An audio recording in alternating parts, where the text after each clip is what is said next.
pense à toi, oh maman, oh ma mère, toi qui me portas sur le dos, toi qui m'allaita, toi qui gouverne à mes premiers pas, toi qui es la première, m'ouvris les yeux au prodige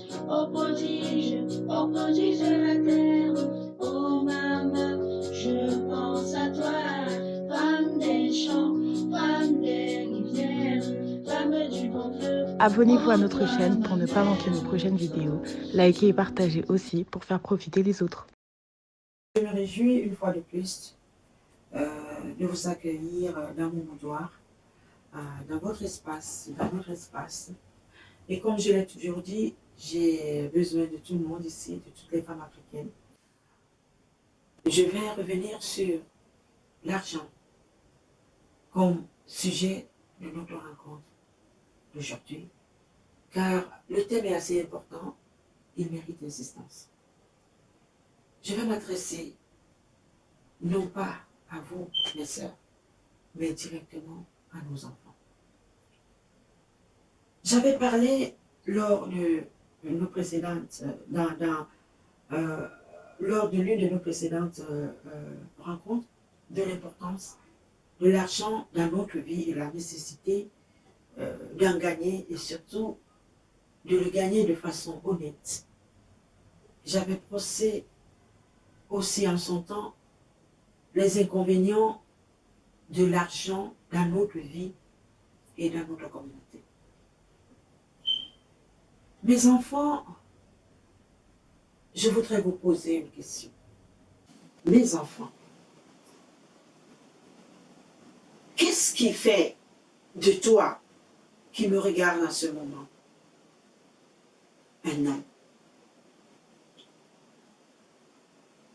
Je vous dirais, ce qui ferait de vous les hommes, c'est l'amour. L'amour que vous aurez pour votre famille. L'amour que vous aurez pour votre communauté. L'amour que vous aurez pour les autres en général. Je n'ai pas parlé ici de l'amour de vous-même. Au fait, c'est quoi l'amour? L'amour dont je parle ici, ce n'est pas celui entre deux êtres. Ce n'est pas cette attirance vers l'autre qui est plus à caractère sexuel qu'humanitaire. Ce n'est pas cet amour qui est plus égoïsme qu'altruisme. Ce n'est pas l'amour de soi, l'amour de ses propres intérêts. Quand deux êtres attirés de cette manière crient leur amour, c'est orienté vers des intérêts individuels de chacun. Et dès que l'une des parties n'y trouve plus son compte, il part. Peu importe les conséquences qui s'en suivront, la personne ne pense qu'à elle. L'amour dont je parle ici, c'est ce sentiment qui vous pousse à vouloir le bien de l'autre. C'est ce sentiment qui vous pousse à rechercher votre bonheur dans le bonheur de l'autre. Cet amour est l'un des aspects de la morale africaine, l'esprit communautaire. La douleur de mon frère est ma douleur, et la douleur de la communauté. Dès lors qu'il y a souffrance dans la communauté, on cherche ensemble une solution pour résoudre le problème. La réussite de mon frère, c'est ma réussite. C'est la réussite de la communauté. Dès lors qu'il y a réussite dans la communauté, tout le monde se réjouit. Et on protège cette réussite envers et contre tout. La Bible elle-même nous dit dans 1 Corinthiens 13, pour ceux qui sont chrétiens, que la plus grande vertu, c'est l'amour. Si vous faites des actions humanitaires partout dans le monde, que vous distribuez votre argent, et vos biens aux pauvres. Et même si vous vous immolez sur la place publique, en offrande, si vous n'avez pas l'amour, vous n'êtes rien. Car l'amour ne cherche pas son propre intérêt. Il ne fait rien de malhonnête. Il ne se réjouit pas de l'injustice. Il ne s'enfle pas d'orgueil. Il n'est pas envieux. L'amour est plein de bonté. Et l'amour ne meurt jamais. Je m'adresse aujourd'hui à vous, nos chers enfants, car vous êtes l'Afrique de demain, pour vous dire que nous, vos parents, avons échoué dans ce domaine. Nous possédons peut-être tout aujourd'hui, sauf l'amour, pas même le bonheur. Nous avons trahi la communauté. Nous, vos parents, avons corrompu notre âme. Nous nous sommes laissés esclavagiser par l'argent. Et c'est l'argent qui nous contrôle désormais. Regardez comment nous vivons. Nous sommes à la recherche du sauvage de l'argent à tout prix. Ça passe par le vol, les détournements, l'escroquerie, le trafic d'influence, la manipulation morale et psychologique, la tromperie, la trahison, les menaces, le meurtre, les sectes, et même par la sorcellerie et la magie. Et qu'est-ce que tout ceci a produit chez nous? Tout, sauf la richesse. Car quand la richesse est concentrée entre les mains de quelques personnes, elle est source d'appauvrissement.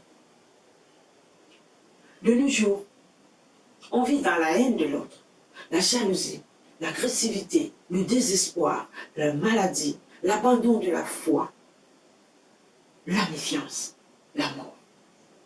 La situation est grave. Au sein même de la cellule familiale, on se méfie. On ne se fait plus confiance du tout.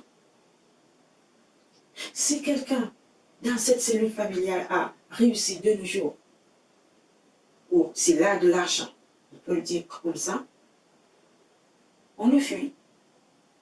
Il y en a qui ne veulent plus s'approcher de lui parce qu'ils ne savent pas comment il a gagné son argent. C'est peut-être par magie, c'est peut-être par la sorcellerie. On ne sait pas. On le fuit. On est divisé. Pourtant, dans le temps, quand nous grandissions, s'il y avait quelqu'un dans la famille qui avait réussi, on peut le dire, on avait l'habitude d'envoyer d'autres enfants chez lui. Va chez ton oncle, va chez ta tante. Il avait pour rôle de t'encadrer, de t'aider aussi à réussir comme lui. Et c'est comme ça que la société grandissait et formait des personnes dignes, fortes, unies dans l'amour. Aujourd'hui, ça ne peut plus se faire. L'amour fraternel a disparu. Et chacun est comme un électron libre dans une communauté où on partage les mêmes racines. La morale communautaire meurt petit à petit. Mes chers enfants, pardonnez-nous. Pardonnez à vos parents que nous sommes et pardonnez à vos grands-parents. Mieux vaut tard que jamais. Rien n'est irréversible dans la vie. Nous pouvons et allons redresser la situation avec votre contribution. C'est quand on a détecté la maladie qu'on cherche les moyens de la guérir. L'amour de l'argent est l'un des aspects de la maladie qui ronge notre communauté. Changeons notre relation vis-à-vis de l'argent. L'argent doit représenter pour nous l'instrument qui garantit notre liberté en matière de consommation pour les besoins vitaux. La société étant basée aujourd'hui sur la consommation à outrance et sur l'amour de l'argent, opposons une résistance farouche à cet amour de l'argent et donnons une fin de non-recevoir à l'incitation à la consommation à outrance. Nous sommes des êtres libres, créés par Dieu, et nous devons, dans l'obéissance des règles de la morale communautaire africaine, système dans lequel Dieu a voulu que nous naissions, prendre le contrôle de tout ce qui nous entoure pour maintenir notre conscience pure et l'équilibre communautaire intact. Nous, parents, allons vous garantir le minimum vital pour que vous ne soyez pas dans le besoin. Ayez le goût de l'essentiel et non le goût du superficiel. Apprenez à distinguer savamment le dispensable de l'indispensable.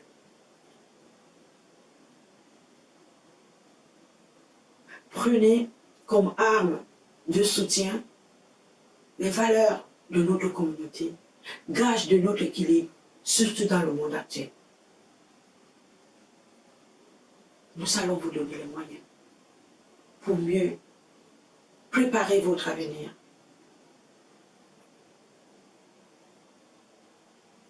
De mieux vous intégrer dans cette société mondialiste et gagner votre argent dans l'intégrité, dans la droiture, le respect et l'amour de l'autre. L'argent est une arme à double tranchant. Il est à la fois votre libérateur, mais aussi votre bourreau. L'argent